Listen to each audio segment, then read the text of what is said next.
Goodbye, one for all. It's been fun. What's up guys, Alphonso here, and here we are to do a nice little breakdown / discussion and review of chapter 413 of My Hero Academia, which is known as... Lump of Lead. There we go, Lump of Lead. But we do have a hefty little chunk to talk about, so let's not waste any more time and let's hop right into it. Editing me. Ready? 3, 2, 1, go. Greetings! What's up, guys? I got a pencil here. Fun fact, I do have it on me. And keep it on me at all times. And let's not waste any more time. Let's hop right into chapter 413. What's there to see when a one for all and all for one resonate? So this is interesting. Energy Might is such a weird thing. He's a weird thing, but it makes sense because we just don't have any other... Because typically by the time one for all gets transferred, the previous user is cooked. So thusly, All Might still being alive, leading to this like wide broadband Wi-Fi connection, it makes sense. But it's still funny to see. Though we do see an interesting phenomena here. All Might, and notably enough, it seems specifically All Might, but I think this is everyone. I think everyone's seeing it, it's just that Energy Might is seeing it, and Energy Might is relaying the data to the real All Might, who's still connected. Even though he used up all the embers of One for All, that was just for a combat sense, he still is essential. He's on the server still. It's just that he can't access the resources in the server, if you know what I'm saying. Like, what's a good example? Like, have y'all ever been, like, for example, a online storage space, like Google Drive, for example. You ever try to work offline, and if you haven't touched documents for a while, I think it's like a month. I forget what the range is. But like, your most recent documents are accessible even if you're offline, but they won't save. And you won't be able to reach for any documents that are beyond a certain point. They'll gray out and you can't access them because they're stored in the server. And since you're offline, you can't access the server. I see it similar to All Might. He's still in the Google Drive. He's still, like, viewing the files and videos that are there. And whenever the Google Drive syncs up or links to another drive, he'll be able to get the data from it, which is what's happening here. But not fully, in the sense that everyone's seeing it. It isn't just an All Might exclusive thing, which makes sense. Which definitely makes sense considering it's established that the Vestiges can see each other and see each other's worlds. And we see in this twisted world of a flashback, when One for All and All for One resonate, we cut back to Stars and Stripe, and we see her going head to head, bar for bar, with All for One. Once again, a little hint, it doesn't matter. It will never matter, because he's cooked. Hallelujah. Well, cooked to a degree. He's still in there. Like, the All for One we knew, the real one, the quirk, the real one, isn't Shigaraki. The guy that we knew was All for One with the original body, original mind, original consciousness. He's cooked, but remember on his way out, he mentioned he did have a contingency plan. And on top of that, Shigaraki's using All for One, the quirk of All for One, which can be utilized to bring back in some way, shape, or form All for One. But, so, I guess maybe this isn't too relevant, but how would have Midoriya dealt with that? How, and like, a big question that a friend asked me, they're like, okay, fine, Pencil, you seem sick and tired of the whole, like, oh, well, it's so stupid that he's trying to save Shigaraki, even though Shigaraki's like a multi-continental, world-wiping, life-wiping threat.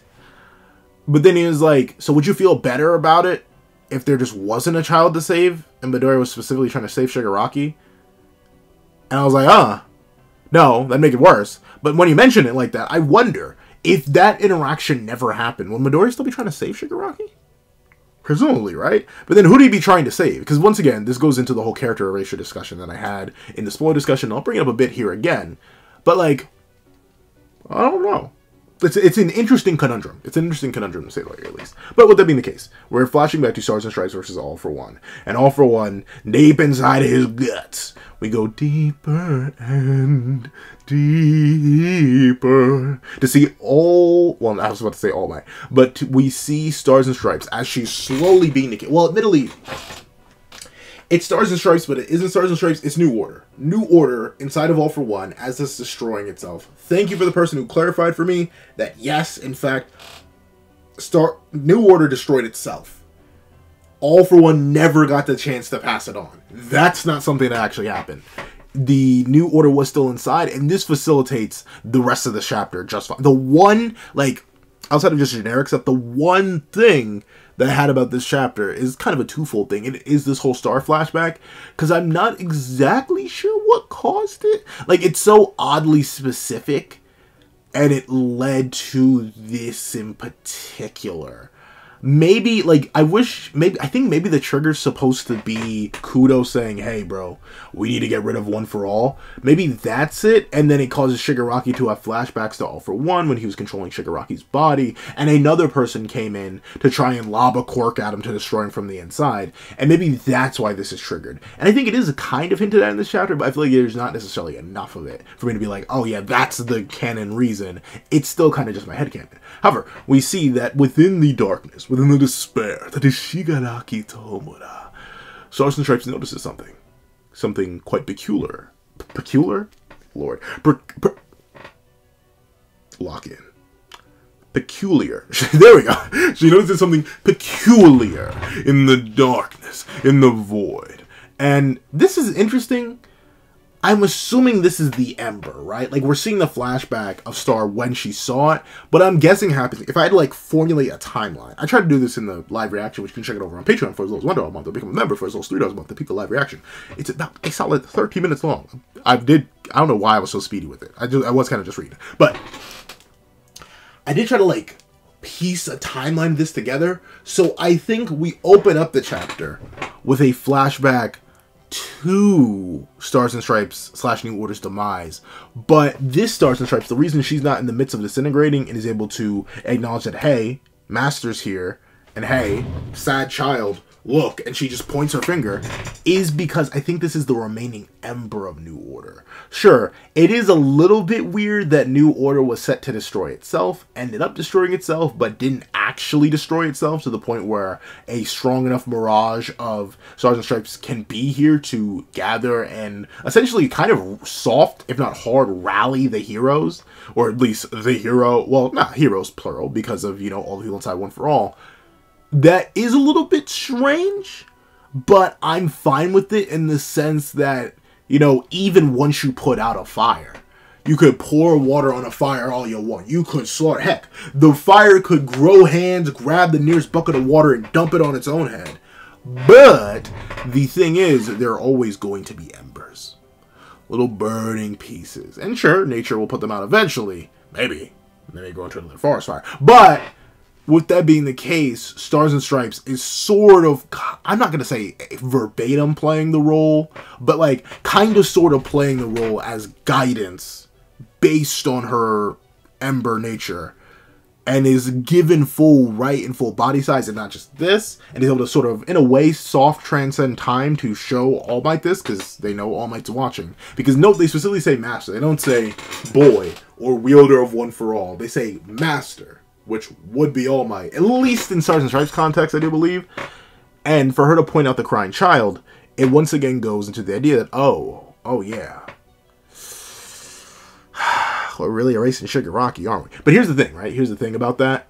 There is certain, I'm not going to say certain implications, but there kind of are certain implications about the nature of this thing. Like, I think this may be this was once again most likely post the battle between Shigaraki and Stars and Stripes.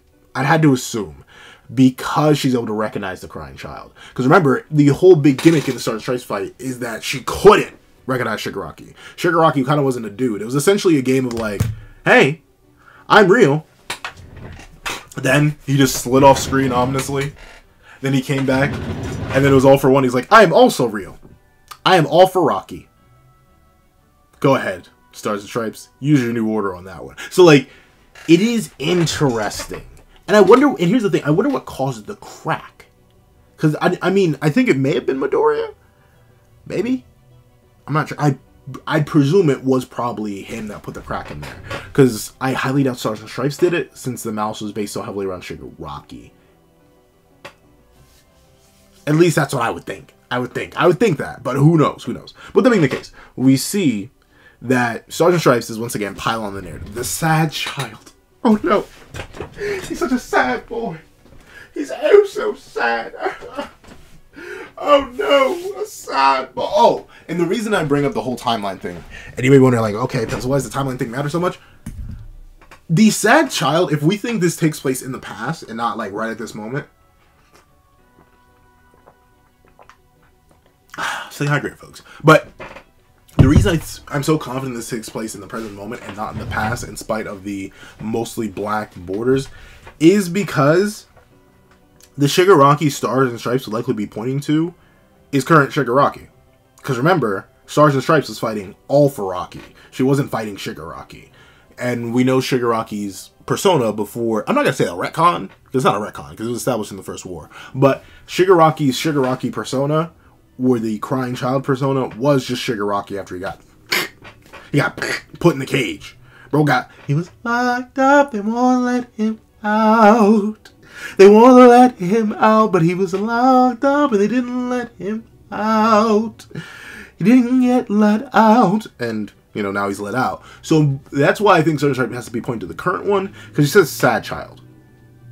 So I'm hoping and coping. Definitely hoping and coping that something of this sort happens with that.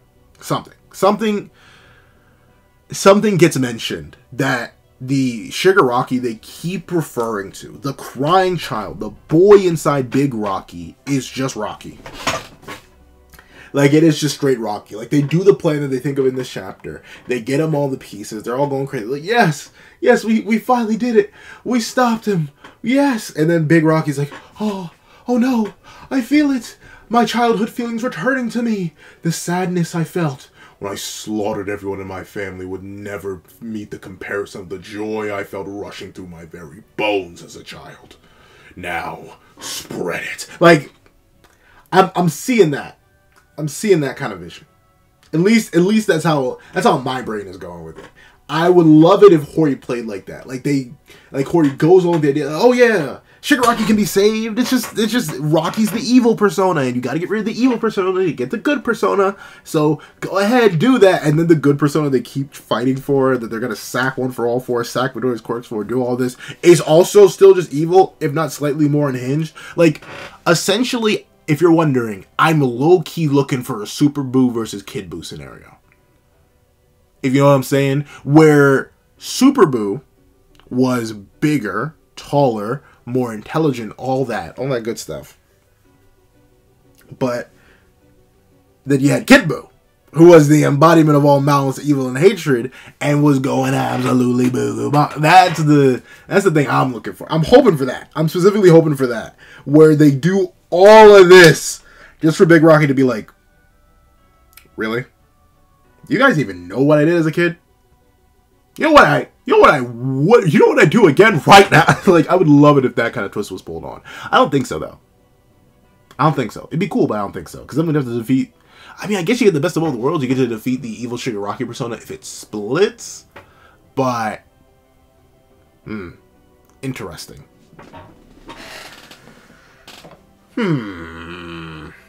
How would that work? How would that work? Nah, I think you just have to delete Big Rocky. I don't think you can have two. I don't think, because that would require a clone. Like, Big Rocky would have to make a Little Rocky for Little Rocky to inhabit, or vice versa. Little Rocky would have to make a Big Rocky for Big Rocky to inhabit. So, like, I don't know. It seems like a lost scenario. However, we do get to see that All Might, he was, as the kids say these days, dropped in a dream. Yeah, essentially, bro was wondering, whoa, wait a minute. I may have been losing my good mind. As he's wondering, what the heck was that? But luckily enough, Edshot's still there, like, wake up! Oh my! Wake up! Oh my! Please! Because this is the thing, too. This is a genuine thing that's like a real-life principle. Don't fall asleep. If you have taken lethal damage, or like damage that needs immediate medical attention, do not fall asleep. Stay conscious. Hey, I always go back. I'm sorry, it's the Kingdom Hearts stand in me. I'm being possessed. No, Rico, stay away. Actually, it's Chirithy, so hold on. Yes, the borders of sleep. I just realized, oh Lord, That's what those two voices overlap into. You know what's fun? I don't trust either of them, so I guess it works out. But it's Chirithy from Kingdom Hearts, and then another character from a series. But that is a spoiler for that series, so I won't talk about it. I also reviewed it on the channel, and I voice a certain group of characters with that exact same voice. And in my head, I always knew there was an overlap between those two voices, like character-wise, but I never was able to like mentally identify the overlap. I got it. I got it now. But with that being the case, Ed Shot brings up the fact, if you sleep, you perish. Stay with me. Without our comms, I have no idea what's going on, but it's safe to assume that Midoriya is still throwing them paws, which is a natural assumption, right? Because presumably, like, say Shigaraki drops Midoriya right now, he's coming straight for All Might. He's coming all over All. They're both full-grown adults, and by coming all over All Might, I mean he's going to come over All Might and give him a back massage. I don't know. There's no way I can say, but like they're both full-grown adults. They're both full-grown adults. All Might would not be. He thinks like regardless. I was about to say a fire hose, but there was definitely someone with a quirk like that. Don't look at me like that. There's definitely someone with a quirk like that. But let's see. Was that a dream? No, that feeling. It's like that time. How though? The boy is far away. Their will is flowing through me. What? Talking about coming all over All Might. Will flowing through him. Something else gonna be flowing through you. I'm so sorry. I need to be stopped. Someone get Future Trunks.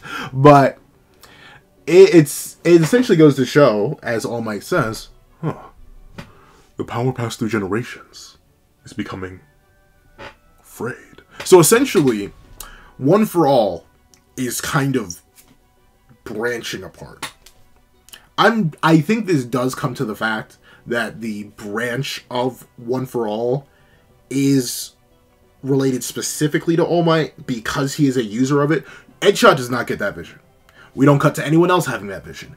I think when All Might says it's becoming frayed, it's just that the bonds that tie that used to be so tightly wound solely to Midoriya to the point where All Might would have to be having close physical contact with them, they're finally spreading out, reaching out more so they even touch All Might himself. So I do think that makes sense within the grand scheme of things. I'm not even knocking with it. I'm not even knocking. We know quirks tend to... They kind of do have, like, Wi-Fi receptors built into them. Remember when the two All-for-Ones kind of, like, airdropped the... Like, the original All-for-One, body-wise, dropped the original All-for-One, quirk-wise, like, a radio signal, and then he just had to follow it to that prison. It's like, it's not entirely impossible. And we see Edshot looking... looking mighty snakish, Edshot. Looking mighty snakish. We see that the battle goes on at Mount Fuji. I do kind of wish we got to see it destroyed. Like, do you know how metal it would be to see Shigaraki and Midoriya fighting in, like, falling lava? Be a little bit metal to me. But with that being the case, we do get to see that Big Rocky is like... he just smacks Midoriya straight down. And we see Shigaraki being like, whoa. I knew I shouldn't have watched that much Jimmy Neutron. What was that? Why did I think of you? I'm absolutely sure that you were extinguished. As long as people stand up to save each other, someone will inherit that will of heroism. And then we do get the explanation of Stars and Stripes, which is a pre-established thing. Even though she's been cooked, there's still an ember. So yeah, the idea of embers of quirks lingering does make sense. Once again, it is a little kind of sort of soft, a bit weird, just because like, why would the quirk destroy itself? But it's most likely, it goes back to the fire analogy. You set a fire, there's going to be fire somewhere. Not just somewhere. Most likely in the area where you lit the fire. But still, we do get to see that Midoriya just gets bounced along, slammed into the ground, and he's like, oh, sweet mother of mercy, I waited my entire life for this. You mean to tell me I have to give it away? No. But then he was like, okay, what do you mean? Second, letting go of One for All. Why? And we see that Kudo's like, stay calm. He'll hear us. Which is still so funny to me. Like, I know... I mean, I guess it kind of... So can they see the... But I guess, you know, One for All is an equal standing thing. Meanwhile... It's its own... That's I'm trying to think of the logic here. It's its own standing thing versus All for One, which is a conglomerate of multiple things forcefully? I think maybe that's it. That's the main reason why. I'm not exactly sure though. I'm not exactly sure though why, if they can so clearly see the one for all specters, why can't they see the all for one specters? Too much to draw, Hori? I don't blame you. Well, that being the case. Well, I guess also because Shigaraki doesn't give them any free will. It's not like he's like, oh yeah, you can go ahead and take a nap in the mine. No, he'll pull you out. Whether you want to be pulled out or not. But let's see. Inside Shigaraki, there was a lump, black as lead. Ha! Title drop. Roll credit. Let's see. It represented his rage and frustrations and all of his memories. But they got polluted into a single thing. Pulled into a single thing. Pencil can't read. Now, his willpower is just rock solid hatred. And I love this panel of Big Rocky. But that's the thing. I still don't know how to feel about character erasure. But here, you know what? I guess this is the best of both worlds. But in a so, like, here's the thing, right? How do I put this? Okay. So, Big Rocky is a person. He's an evil person, though. So, if we get rid of Big Rocky, and we, by proxy, get rid, and we restore Little Rocky, you technically do get the best of both worlds. You do get to execute the evil persona while keeping the main body alive, meaning Midoriya's perfect, absolutely clean record stays perfect and absolutely clean. So I guess you could do it. I don't know. I still don't like it. Though we do get to see that essentially Stars and Stripe managed to inflict a tiny wound on that massive ball of hatred. Just enough that it could do damage and leave a slight sight hole to Little Rocky. This does feel... I mean...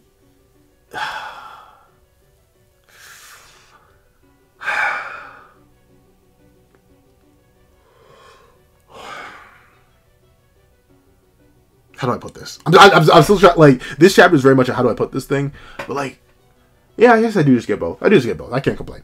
Then we do get to see that essentially Kudo's explaining, like, hey, I'll be real with you, dog.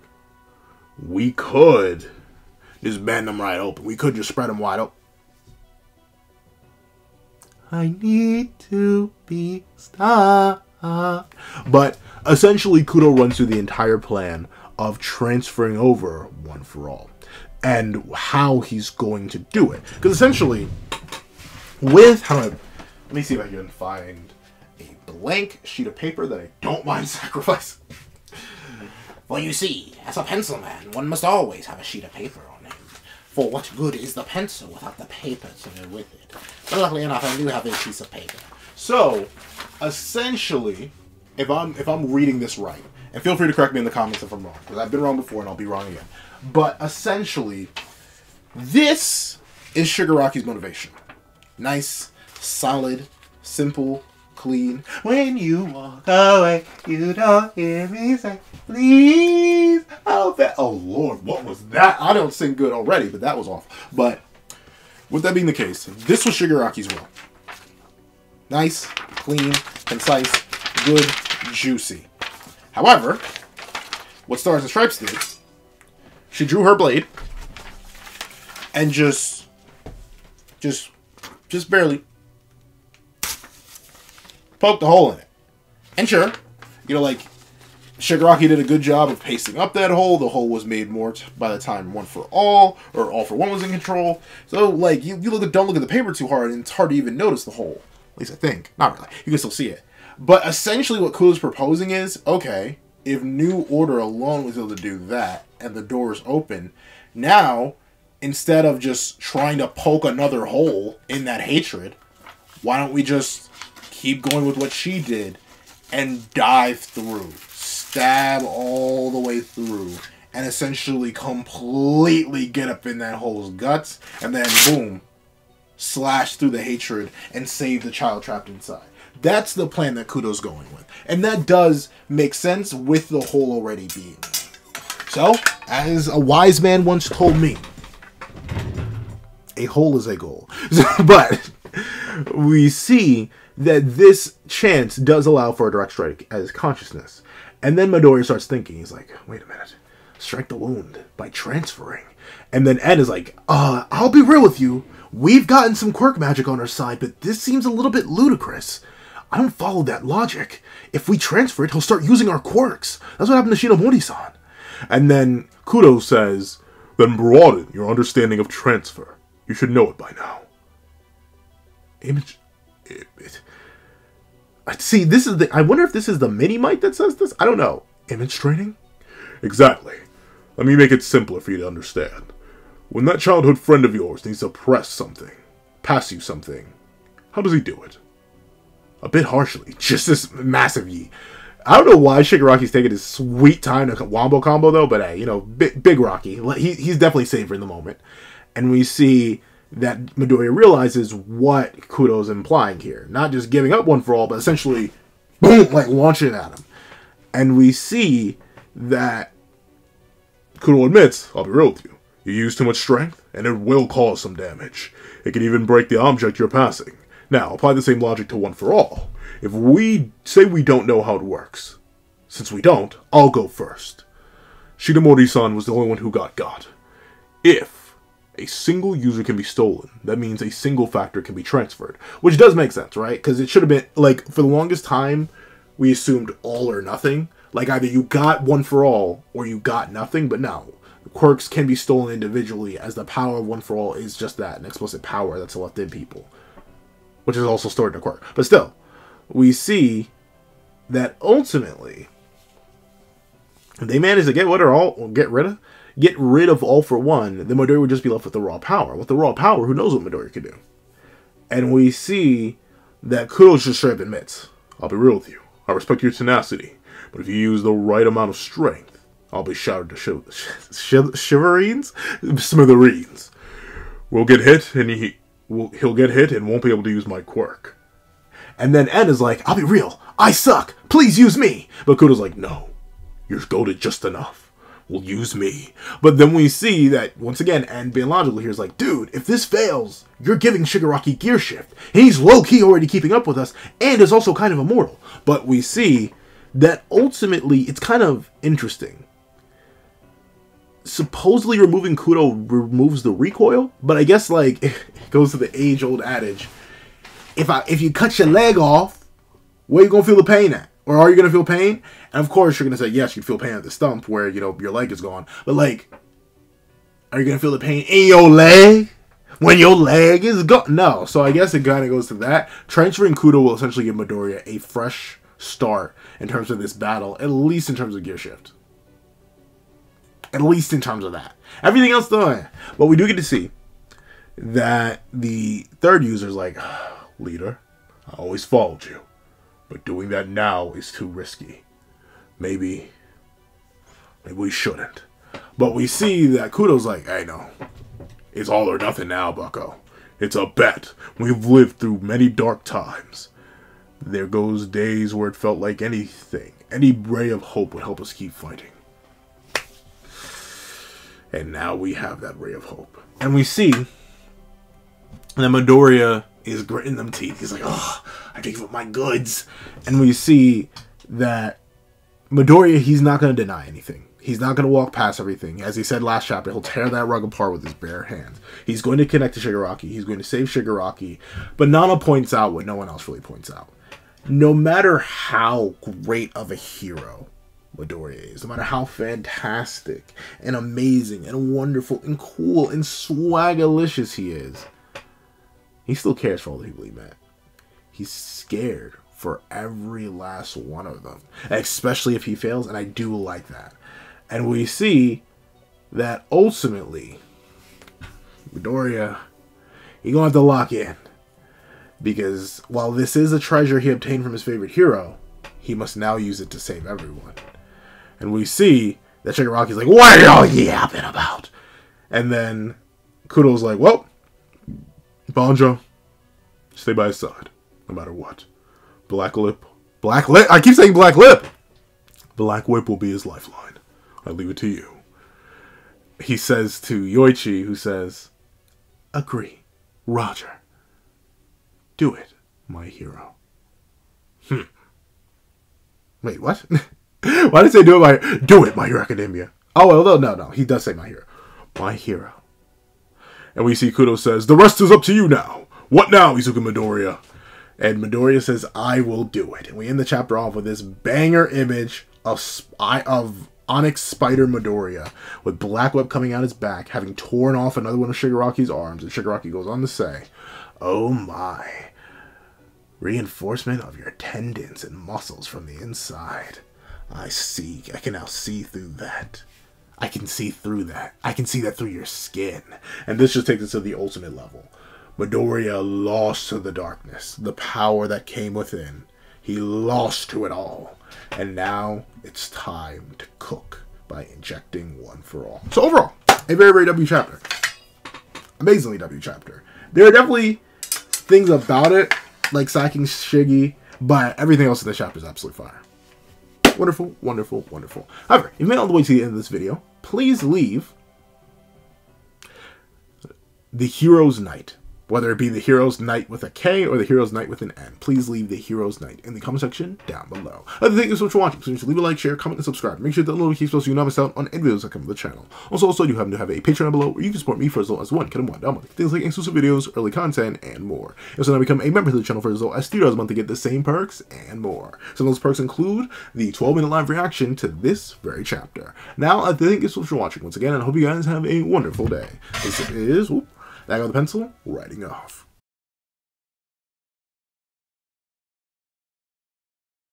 I'd like to give a thank you to our $3 members, Connor Plays, Red Wolf 4765, Greyhound, and Akid's Void. I'd like to give another thank you to our $5 patrons, Victor, Sean, RNG Master, Midnight Gemlord, Metal Solid Crisis, Kevin, Igneal, and Demix LND. I'd like to give another thank you to our $7 member, Autumn's Morning Lazo.